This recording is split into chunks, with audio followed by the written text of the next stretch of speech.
Chapter 1. The Last RSVP. The envelope was matte black. No return address. Hand-delivered. Sasha Monroe didn't need to open it to know who it was from. She was in the middle of finalizing the floral layout for the terrace when her assistant brought it in, one last RSVP, hand-dropped at the concierge. Sasha took it with a slow nod and turned it over in her fingers, the weight of it more familiar than she cared to admit. When she finally broke the seal, she found a single card inside. Looking forward to celebrating you. Always knew you'd come back to me eventually. L. Sasha stood motionless, the note clutched between her fingers, the tip of her manicured nail resting against the last curve of the EL. Logan. Of course. He always did prefer theatrics over communication. And now, here he was again, not formally invited, but not entirely without access either. She remembered exactly how it happened. A mutual acquaintance, James Donnelly, had texted her weeks ago asking if he could bring a guest. Sasha hadn't thought much of it at the time. James had always hovered at the edge of her social circle, more Ethan's friend than hers. She'd said yes out of habit. Out of etiquette. She didn't realize who that guest was until now. Logan hadn't forged his way in. He didn't need to. He used someone else's access. Someone weak. Someone who either didn't know better or didn't care. Sasha didn't crumble. Didn't flinch. She walked back to the table, placed the card between the catering list and the seating chart, and Saturday. Problem? Ethan asked from the kitchen. She looked up, her expression unreadable. No. Just a minor adjustment to the guest list. Ethan studied her face for a moment, then crossed the room, kissed the top of her head, and poured 2 glasses of wine. His actually coming? He asked. She nodded once. He handed her the glass. Then let's make sure he remembers it. Sasha took a sip, gaze calm, voice level. Oh, he will. He thinks he's walking in with the upper hand. He has no idea he's already center stage, and the spotlight's about to burn. She stood, card still in hand, and walked it over to the fireplace. The flame caught quickly. She didn't watch it burn. She didn't need to. She had already decided. Let him come. Let him speak. And let the room watch him combust, one self-righteous sentence at a time. Chapter 2. Portraits and Performance. There had been a time when Logan Price knew exactly how to light up a room. He had that actor's smile, all teeth and charm, the kind that made people lean in, laugh louder, trust faster. Sasha had fallen for it once. Not instantly. She wasn't that naive. But slowly, over months, through handwritten playlists, thoughtful dinners, just the right amount of faux vulnerability to feel exclusive. Logan had a way of making you believe you were the only one who really saw him. That was his game. And for a while, Sasha played along. To the outside world, they looked perfect, her in emerald gowns and gallery lighting, him in tailored suits and vintage cufflinks. Event photos. Cocktail parties. Matching watch bands. A curated romance, high gloss and low truth. But behind closed doors, things shifted. First it was the condescension disguised as humor. Then the sudden silence when Sasha landed a new client. Then the arguments that ended with a "you always need to win, don't you?" Logan hated her ambition. He loved how it looked in pictures, but loathed how it made him feel small. He accused her of caring more about optics than emotion. He said she was too composed, too calculating, too good at pretending. Sasha knew better. She wasn't pretending. She She was surviving. She learned to absorb his moods, redirect his tantrums, not through his backhanded praise. Until the day he humiliated her, not in private, but in front of her own peers, at a gala she had helped organize. He'd made a snide toast. Something about loyalty. Something cruel buried in charm. And when she confronted him afterward, he'd laughed and said, "You wanted a partner who could hold a room. You just don't like when they're looking at me." That night, Sasha left. No dramatics. No second chances. Just a single bag, a deactivated number, and a silence he didn't expect.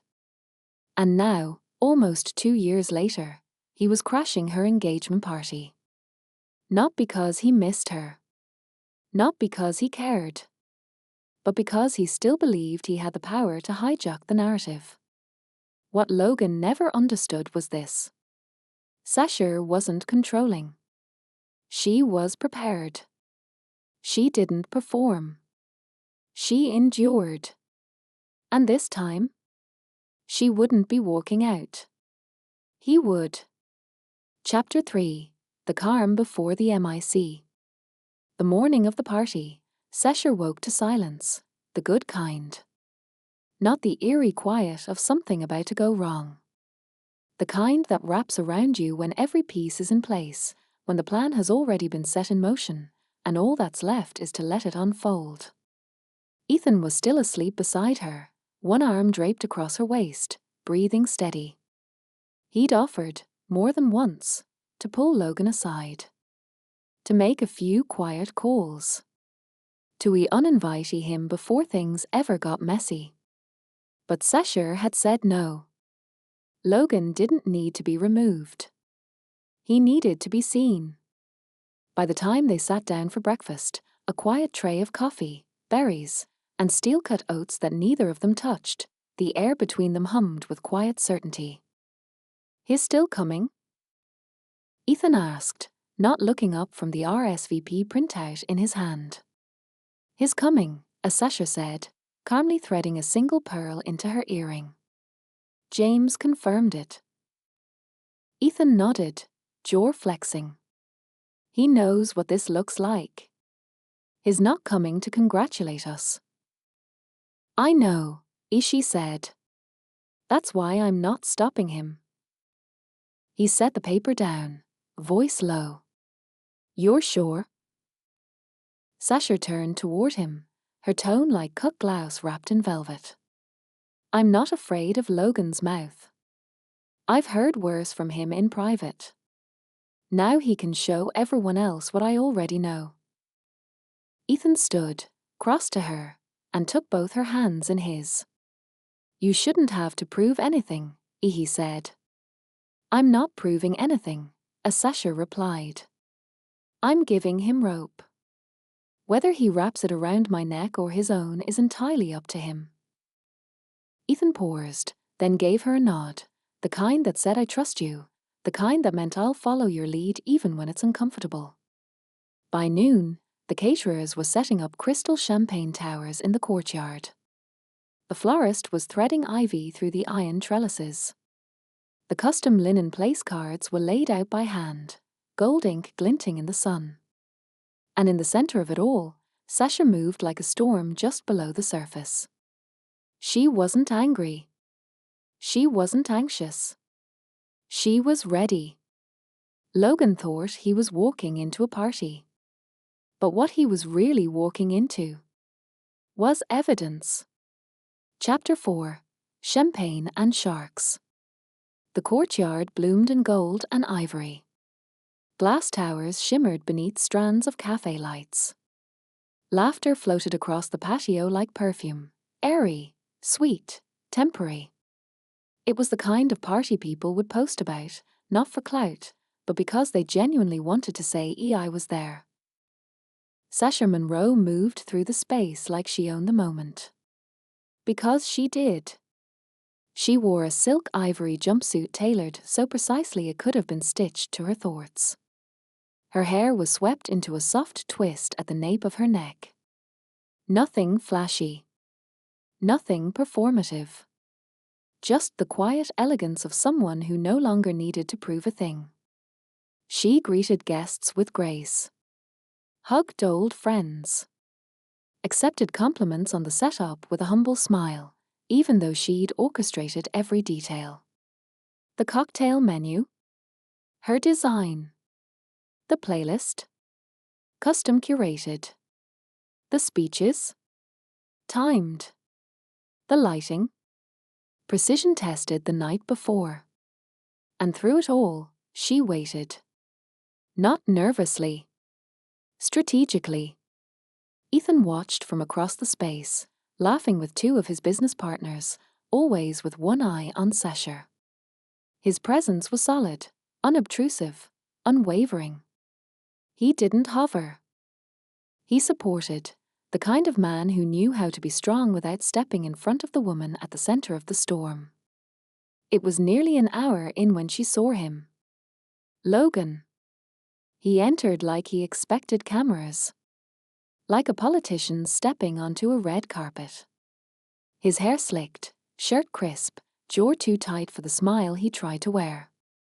He made his way through the guests with forced charm, giving shoulder clasps and exaggerated greetings, scanning for her like a wolf sniffing through a garler. And then their eyes met. Brief. Electric. His brows lifted in mock surprise. He started toward her. Sasha turned, not away, but past him, and welcomed another guest with a soft laugh, as if Logan Price weren't even on her radar. That single dismissal rippled harder than a slap. He stood awkwardly for a beat, waiting to be noticed. When no one cleared a path, he drifted toward the bar. That's when the whispers started. From the left, wait, is that the ex? From the right, didn't he move to Austin? From somewhere behind the Mimosa Tower, I thought she had a restraining order. Sasha didn't need to say a word. The sharks were already circling. Because this wasn't just an engagement party. It was a reckoning dressed in cocktail attire. And Logan had no idea he'd already been served. Chapter 5. A toast from the wrong guest. It started with the clink of a fork against a champagne flute. Not loud. Just deliberate. Enough to catch the room's attention without demanding it. Enough to suggest confidence, not chaos. Sasha turned slowly, already knowing. Logan stood near the center of the courtyard, one hand raised, the other gripping a crystal flute like it might shatter if he held it any tighter. Sorry, he said with a practiced chuckle. I know I'm not on the official toast schedule. But I'd regret it if I didn't say something. The air stilled, like the party itself had paused to hold its breath. Some guests smiled politely, unsure of the context. Others, the ones who knew, exchanged glances. Ethan took a single, measured step forward, but Sasha placed a hand gently on his arm. Let him. Logan cleared his throat. I've known Sasha a long time. Some of you may know that. Some of you don't. But I was part of her life before this next chapter began. He let the words sink in, scanning the crowd like he was addressing a courtroom. His voice dipped into something performative, warm enough to feel personal, vague enough to seem harmless. We had something real. Passionate. Unfiltered. Complicated, sure, but honest. And I'll admit, when we ended, I thought I'd lost something permanent. He paused, watching Sasha from the corner of his eye. Watching the crowd watch her. But here we are, he said, lifting his glass slightly. I see her now with Ethan, and I think, maybe she finally found someone who lets her be exactly what she always wanted to be. A few people chuckled uncomfortably. Logan smiled wider. She's calculated, he continued, his tone still syrupy. Precise. Stunning, obviously. But more than that, she's always known how to turn a moment into a masterpiece. Even if it means turning herself into someone she thinks people will clap for. The insult was woven in silk, but the venom clung beneath. He paused just long enough for the message to land. A smile curled at the edges of his mouth. He wasn't toasting them. He was planting doubt. And that's good, he added, gaze shifting across the room. Because not everyone can pull that off. Not everyone can make reinvention look so graceful. The silence thickened. Logan chuckled, this time a little too quickly. Anyway, I just wanted to say congratulations. Truly. You've always been good at putting on a show. He raised his glass toward her. To the happy couple. A few people clapped. Others stayed still. No one smiled. Sasha said nothing. Not yet. But her expression was unreadable. Not hurt. Not rattled. Just or watching. Because Logan thought he'd just delivered a clever, thinly veiled takedown. What he didn't know was that every word he'd just spoken was about to sound very different, once the next piece began. Chapter 6. What he said. Logan's words lingered like smoke, dense, irritating, hard to wave away. He took a long sip from his glass, trying to mask the flush rising up his neck. The silence hadn't landed the way he'd imagined. He had pictured a slow ripple of nervous laughter, a few gasps, maybe a couple of sidelong glances towards Sasha. Instead, it was too quiet. Watchful. And Sasha? Still seated. Still serene. She didn't rise. She didn't respond. She simply held her champagne flute in one hand, tapping the base of it gently against the edge of her chair, like she was keeping time. That's when the projector screen behind the floral arch flickered on. It was subtle at first, just a logo. Vorn Events. Then a title card. What he said, a collection of moments we weren't supposed to hear. Logan turned, confused. The screen went black. And then he heard his own voice. I could have ruined her career if I'd wanted to. She's not brilliant. She's just better at pretending than most people. You watch, this Ethan guy. She'll ice him out too. She needs to be adored more than she needs to be loved. His voice was unmistakable. His tone cocky. A little slurred. The clip had been pulled from a late-night podcast he'd appeared on nearly a year earlier, unedited, unguarded, unfiltered. Gasps scattered through the crowd. A few phones lifted, recording. One guest at the far table whispered, "Is this real?" The screen faded to black. Then, another clip. She left me because I saw through her. Because I knew the version underneath all the sparkle and strategy. The scared one. The one that needed people to clap just to feel okay. Pause. She's not who you think she is.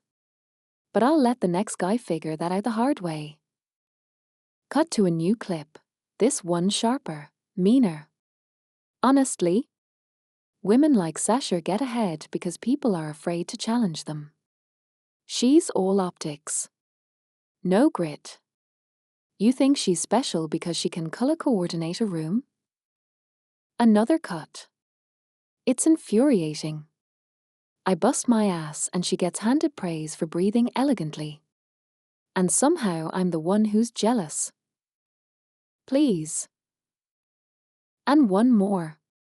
She didn't intimidate me. I just got tired of pretending her work meant more than it actually did. It's weddings and lighting, not brain surgery. Logan's face had turned pale. He opened his mouth. then shut it again. The screen blinked off, and the courtyard stayed quiet. Logan looked toward Sasha. She hadn't moved. He looked toward Ethan. Stone-faced. Finally, someone in the back muttered, "Oh wow." But no one said anything to Logan. No one came to his defense. Because suddenly, his clever little toast didn't feel clever at all. It felt documented. And what had once sounded like charm now sounded like contempt. Like a man trying to rewrite a story everyone had already heard and recorded. Chapter 7. What they heard. The moment the screen went dark, the crowd didn't erupt. They recalibrated.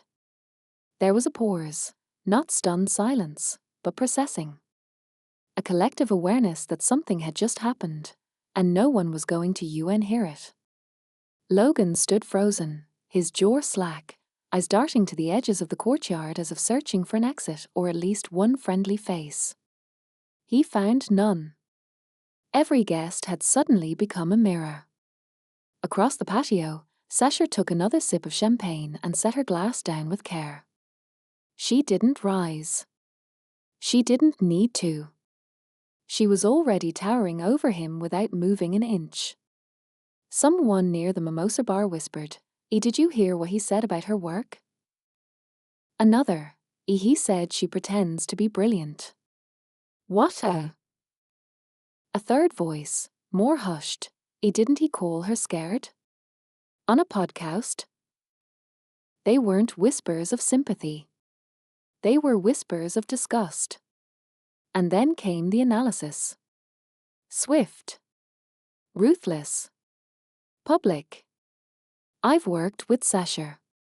She's the real deal." Funny how the ones who can't keep up always scream the loudest. "My God, did you hear the way he talked about women?" It spread like wildfire, low murmurs passing like a current through polished tables and curated decor. Even the servers were listening now. Even the DJ had frozen, one hand hovering above the next track. Logan tried to salvage it. He stepped forward, one hand raised in mock surrender. "Okay, hold on," he started, voice cracking at the edges. That was taken out of context. It was a joke. You don't really think." But the crowd wasn't looking at him like a misunderstood man. They were looking at him like the exact kind of man the world had grown tired of excusing. Ethan stepped beside Sasha now. Not to block her. To align with her. And Sasha, still perfectly calm, turned just enough for the crowd to see the smallest tilt of her head. Not smug. Not dramatic. Just finished. That's what they heard. Not just Logan's words. But Sasha's silence. Her stillness. Her decision not to fight him, because she had already won. And that silence said everything. Chapter 8. The Playback. Logan had started sweating. Not visibly, not yet. But it was in the way he adjusted his collar, how his smile twitched too tight, how his eyes kept flicking to Ethan like he might be looking for permission. Or mercy. He got neither. The screen flickered on again. This time, no music. No title card. Just a time-stamped video, horizontal frame, clearly recorded on a phone. It showed Logan, same blazer, same smirk, different context. He was seated on a patio, drink in hand, speaking to someone off camera. She acts like she's so unshakable. Like she's above it. But the second you push her off script, she spirals. She's just really, really good at hiding it. Another cut, different angle, same smug tone. She doesn't choose men. She collects them. For optics. For status. You think she actually loves that guy? She loves the aesthetic of being loved. A beat. Then. I used to know what made her tick. I still do, honestly. No one else sees it, but I do. She's still mine in a way. There was a soft intake of breath from someone near the front. A guest stepped back slightly, as if the venom might spill through the screen. Then came the final clip. A video call screen. Logan in his apartment, talking directly into the camera. You know what would be funny? If I showed up at her engagement party. Just long enough to say my piece. Stir the pot. She'd lose it. She hates being caught off guard. He laughed, that same laugh he'd used in the courtyard earlier. And I mean, come on. That guy she's marrying? He looks like he manages a wine bar. I give it 6 months. Another cut. This time from a grainy phone video, apparently recorded late at night. Logan's voice is lower. Bitter. A little unhinged. No one knows her like I do. Not Ethan. Not her friends. They just see the packaging. I had her when she was real. When she wasn't all this. A pause. She thinks she's moved on. But she's never going to stop wondering what I'd say if I showed up. The screen faded to black. This time, the silence wasn't for processing. It was confirmation. Logan didn't just speak out of turn. He trained for it. He had arrived with ego and a plan. But Sasha had arrived with receipts. He turned to the crowd, hands open now. Okay, you know what? That was a private conversation. That was, look, this is out of context. Ethan stepped forward, voice even. No, Logan. That was the context. Logan's mouth snapped shut. Ethan turned to the crowd, his tone calm and steady. There's been a lot of speculation about who Sasha is. About what she wants. But I've known her long enough to know she doesn't need to explain herself to anyone. He looked toward Sasha. She gave you the MIC. You used it. He paused. And she let you. That's the difference between you and her. The guests didn't clap. They didn't need to. Because Logan wasn't performing anymore. He was unraveling. Chapter 9. Ethan's Move. Logan was breathing too fast. He tried to reassemble his expression, that casual smirk, that easy swagger, but it wouldn't hold. Not now. Not after the playback. Not after the room had heard his voice slathered in jealousy and ego, his obsession broadcast in 1080p. He looked at Sasha like he expected her to rise. To retaliate. To lose composure. She didn't. Instead, Ethan stepped forward. Not with the MIC. Not with a speech. Just presence, calm, unshaken, quietly commanding. The kind of man who didn't need to raise his voice to own a moment. He glanced toward the DJ booth. The music didn't resume. The crowd didn't move. Ethan spoke. Logan, I'd tell you that you embarrassed yourself, he said evenly. But that would imply someone here didn't already know who you were. There were murmurs, tight, restrained, but the air was still thick. You came here to sabotage something that had nothing to do with you, Ethan continued, his voice unwavering. You thought if you said just enough, twisted it just slightly, people would see what you wanted them to see. He paused, then gestured loosely to the now black projector screen. But you've been saying exactly who you are for months. All we did was let everyone else hear it too. Logan opened his mouth to object, but Ethan cut him off with a glance. And Sasha? Ethan turned to her then, warmth rising in his tone. She's never needed me to fight her battles. She doesn't choose revenge. She chooses peace. Beat. But sometimes, peace looks a lot like letting someone talk long enough to bury themselves. A slow ripple of recognition passed through the guests. One woman near the back nodded slightly. Another muttered, "Exactly." Ethan looked back at Logan. "You're not here because you were invited," he said. "You're here because you couldn't stand being left behind. And now that the lights are off and the MIC's been dropped, you're still the only one who hasn't realized the party moved on without you." He stepped back. Said nothing more. Sasha hadn't moved. Still seated. Still silent. But the message was clear. This wasn't her breakdown. It was his. And Ethan? He was never there to defend her. He was there to let Logan know, publicly, precisely, that Sasha had never needed defending at all. Chapter 10. The Guest List Forelight. By the time the DJ restarted the playlist, the mood had shifted, not awkwardly, but intentionally. The music was softer now. Classier. Like the crowd had been reset. Like the party had survived a storm without a single wine glass tipped.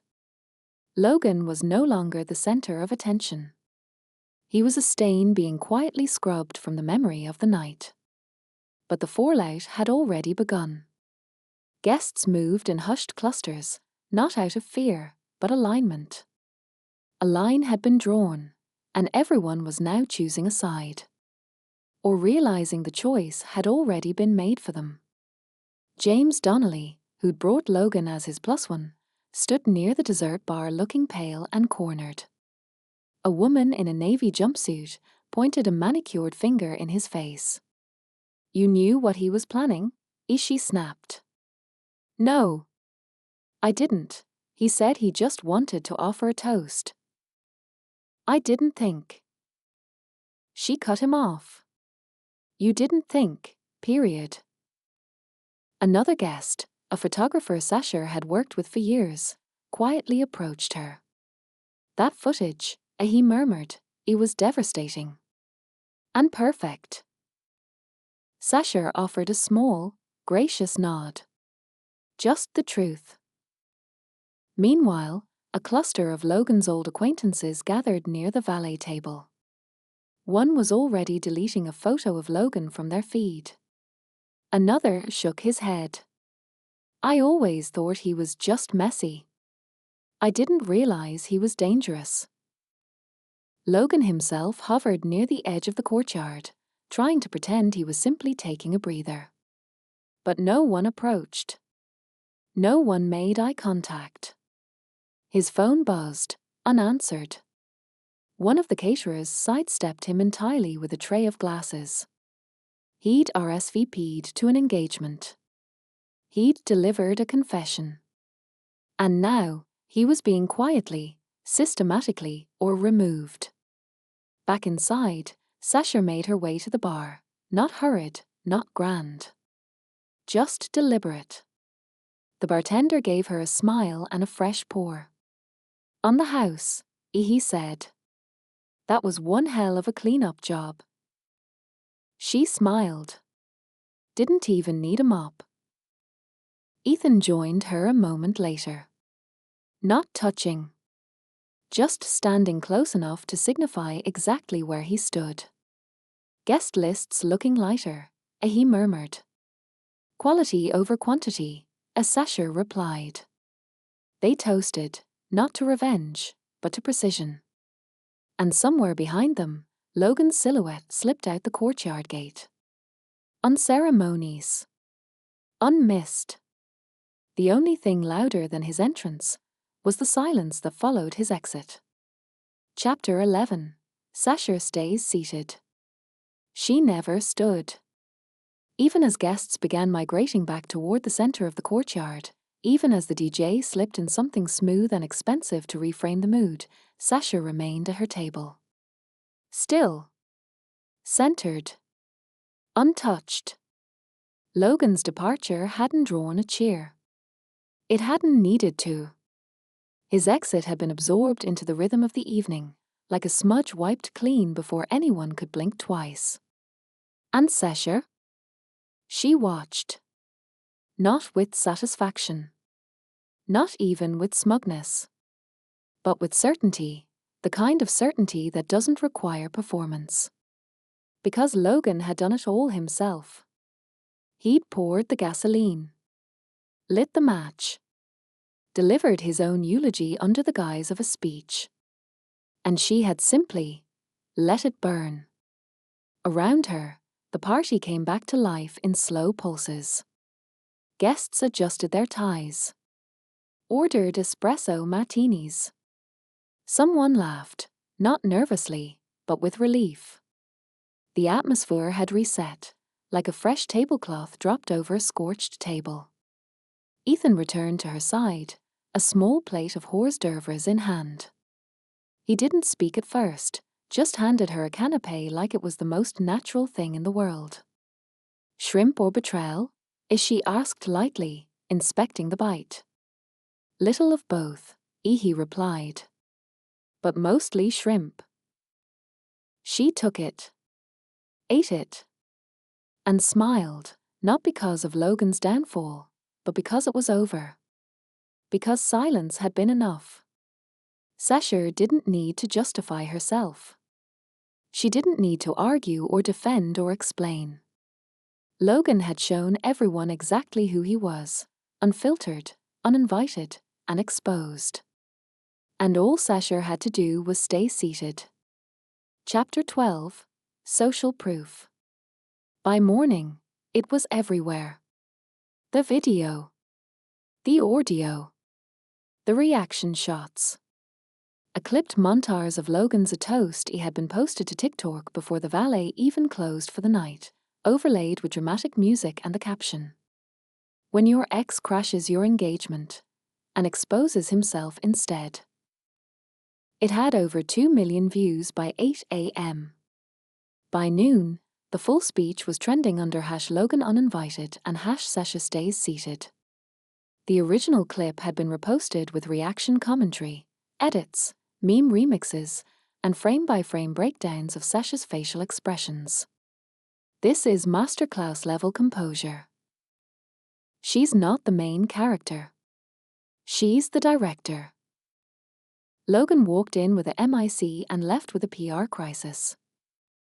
Sasha didn't post anything. She didn't need to. Her silence was the story. Meanwhile, Logan tried to scrub the footage.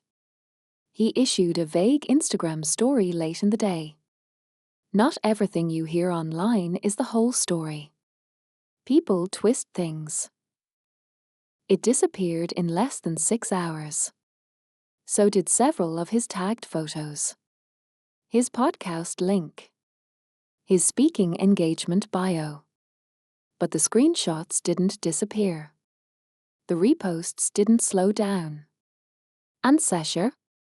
She spent the morning reviewing floral proposals for another wedding, a real one. A peaceful one. Her own. Ethan handed her a phone halfway through the meeting.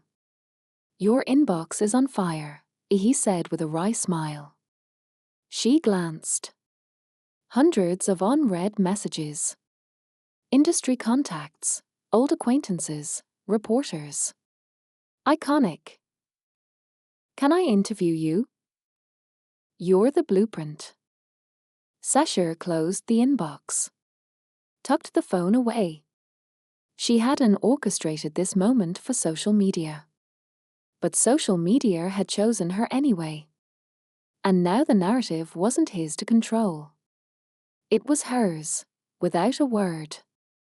Chapter 13. Logan in hiding. Logan didn't disappear. Not entirely. He tried to fight the wave at first, pushing back with half-hearted justifications in his group chats, texting old friends with lines like, "You know that was edited, right? They took it out of context. It wasn't even supposed to be recorded." But the responses weren't what he hoped for. Some left him on read. Some sent screenshots. One just replied, "A Yurks." His name trended for 48 hours, not for a product launch, not for a podcast win, but for what viewers were calling a live demonstration in misogyny, delusion, and self-sabotage. One influencer duetted the original video and added commentary. You can actually pinpoint the second he realizes he just blew up his own career. Watch his face at 0:37. Even his LinkedIn started to change. 2 of his endorsements disappeared. A collaborator removed him from a pinned project. A quiet correction was made to the keynote speaker lineup for an upcoming summit. Logan's name, gone. And still, he kept looking for traction. He posted a black square with a cryptic caption. Tried to quote Maya Angelou. Disabled comments after 5 minutes. It only made things worse. Because people had already seen the real Logan, not the curated one, not the filtered one. The one who sneered through compliments. The one who disguised envy as charm.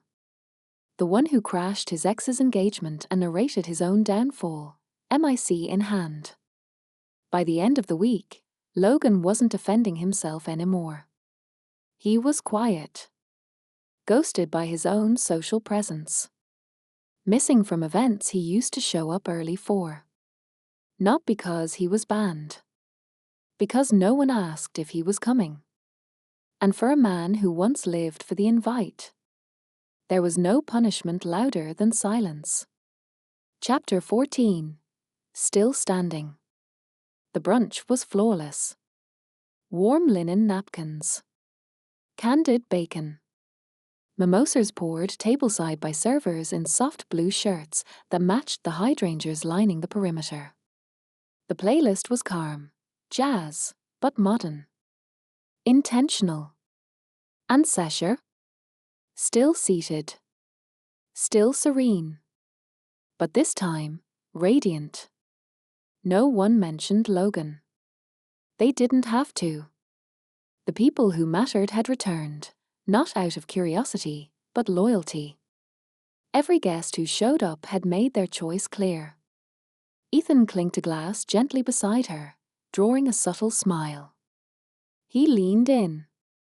Still sure we don't need security? Sasha tilted her head. For Logan? Ethan raised a brow. She shrugged. His not coming back. And she was right. Logan wouldn't risk it. Not after the silence, the footage, the fallout. He'd lost the crowd, the message, and the myth he'd built around himself. Sasha had never needed to expose him. She just let him narrate his own downfall and ensured the volume stayed up. Guests mingled in soft clusters, sharing pastries and stories, but always orbiting Sasha and Ethan like gravity had quietly shifted. One guest paused as she approached the couple. I just want to say, last night, you handled that with elegance. Sasha met her gaze, grateful but grounded. It wasn't about a scene, she said. It was about truth. The woman nodded. Well, truth looked good in heels. They laughed. Ethan offered a toast, brief and perfect. To starting strong. And staying stronger. Glasses clinked. And in the background, as cameras gently clicked and voices rose in warmth, Sasha sat, shoulders back, head high. Still standing. Without ever having to rise. Epilogue. RSVP declined. The message came in quietly. No subject line. No emojis. Just a single paragraph, dropped into Sasha's inbox a week after the engagement brunch. I saw the video. I didn't believe everything he said about you, but I also didn't know how much he left out. Thank you for not engaging. For not stooping. For showing what survival looks like. I left him this morning. Just wanted you to know. Jay. Sasha read it once. Then again. She didn't need to ask who Jay was. The new girlfriend. The one who used to hover in the background of Logan's tagged photos. The one he paraded when Sasha had barely cleared the driveway. The one who thought she was the upgrade. Until now. Sasha didn't reply. There was nothing more to say. Because this wasn't about being vindicated. Or validated. Or thanked. It was about truth. Boundaries. And building something that didn't require destruction to feel strong. She closed the email. Silenced her phone. And turned back toward the mood board on her desk. Peonies, candlelight, custom calligraphy. Her own wedding. Her own timeline. Her own piece. And as for Logan, he wouldn't get another chance to crash anything. Not the party. Not the story. Not her future. His RSVP had been declined. Long before he ever hit send. Thanks so much for watching. If you love a good revenge story, or if you've ever dreamed of getting the last word without saying much at all, you're in the right place. Be sure to like this video, subscribe to the channel, and turn on notifications so you never miss a new savage ending. Because around here, karma always hits different.